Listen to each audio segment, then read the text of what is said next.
هذا النور شفاء صدور فاض وعطر كل. Assalamualaikum warahmatullahi wabarakatuh. Alhamdulillah wassalatu wassalamu ala Rasulillah wa ala alihi wa ashabihi mawala. Allah Subhanahu wa taala berikan keterangan kepada kita di dalam surat Al-Anbiya ayat yang ke-107. Wa ma arsalnaka illa rahmatan lil alamin. Tidaklah kami mengutusmu hai Muhammad kecuali sebagai rahmat bagi alam semesta. Artinya saudara-saudaraku yang dirahmati oleh Allah Subhanahu wa taala, yang dilakukan oleh Rasulullah sejak beliau diutus menjadi seorang rasul sampai beliau wafat, semuanya adalah contoh rahmat bagi alam semesta. Bahwa itu ajaran Rasulullah SAW bagi umat manusia adalah rahmat bagi alam semesta. Artinya seorang muslim tidak boleh memilah dan memilih ajaran-ajaran Islam yang satu adalah rahmat sementara yang lain bukan rahmat.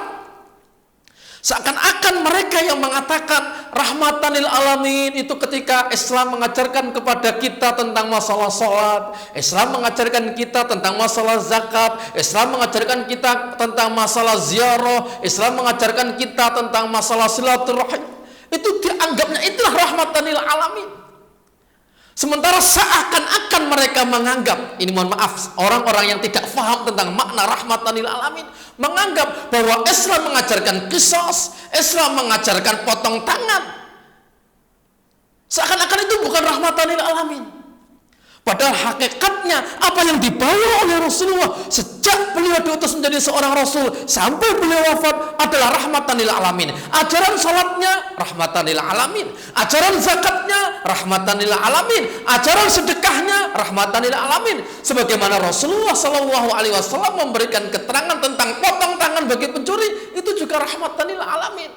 Rasulullah SAW mengajarkan tentang rajam bagi pezina yang sudah menikah, itu juga rahmatan lil alamin. Bahwa Rasulullah SAW memerintahkan untuk menghancurkan masjid Dirar, itu juga bagian daripada rahmatan lil alamin. Ketika Rasulullah SAW memerintahkan para sahabatnya untuk meninggalkan majelis-majelis yang di dalamnya ada orang-orang yang durhaka kepada Allah, dalam artian mengolok-olok ayat-ayat Allah, itu juga bagian daripada rahmatan lil alamin.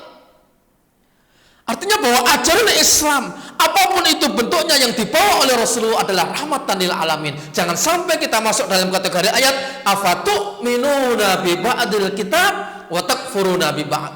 Apakah kalian mengimani sebagian Al-Qur'an, sebagian ayat-ayat Al-Qur'an dan mengkufuri sebagian yang lainnya?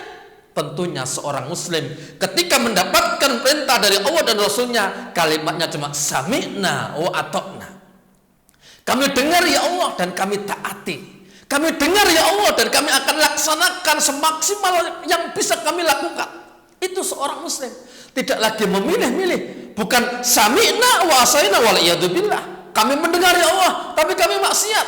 Kami pikir-pikir terlebih dahulu wal iyadu billah. Ini adalah kalimat yang masuk dalam kategori ayat afatu'minuna bi ba'dil kitab. Apakah kalian percaya dengan sebagian Al-Qur'an dan kalian mengkufuri sebagian yang lain? Fama jazaa'u ma yaf'alu dzalika minkum illa khizyun. Tidaklah balasan bagi orang yang melakukan itu kecuali kehinaan. Di dunia dia dihinakan oleh Allah Subhanahu wa taala, di akhirat ia akan dikembalikan kepada adab yang sangat pedih. Maka ikhwanu fiddin yang berbahagia rahimani wa rahimakumullah, kita harus memahami rahmatan lil alamin dengan apa yang disampaikan oleh Rasulullah SAW, apa yang difahami oleh para ulama kita. Kita tidak boleh memilah dan memilih ajaran-ajaran Islam yang dibawa oleh Rasulullah SAW, karena hakikatnya semua ajaran yang dibawa oleh Rasulullah SAW adalah rahmatan lil alamin.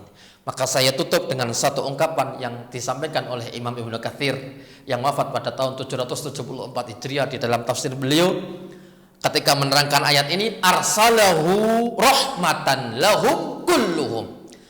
Kami mengutus Rasulullah, kami mengutus Muhammad itu sebagai rahmat bagi mereka semuanya.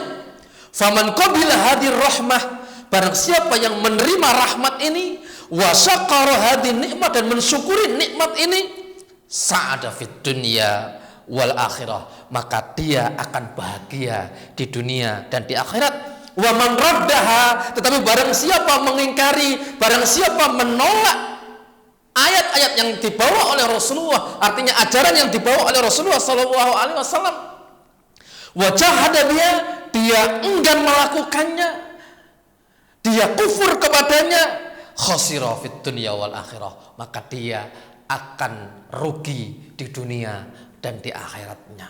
Maka di kesempatan yang berbahagia ini saya mengajak kepada kaum muslimin, mari kita fahami Islam secara kafah, bahwa ajaran rahmatan lil alamin itu bukan hanya ajaran yang mengajarkan kita tentang masalah sholat, zakat, infak, sedekah, silaturahim, atau perkara-perkara yang secara zahir oleh manusia yang tidak paham ilmu itu adalah sebuah kebaikan.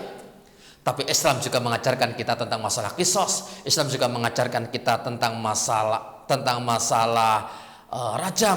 Islam mengajarkan kita tentang masalah memotong tangan dan perkara-perkara hudud lain, yang itu semuanya adalah bentuk daripada kebahagiaan Islam.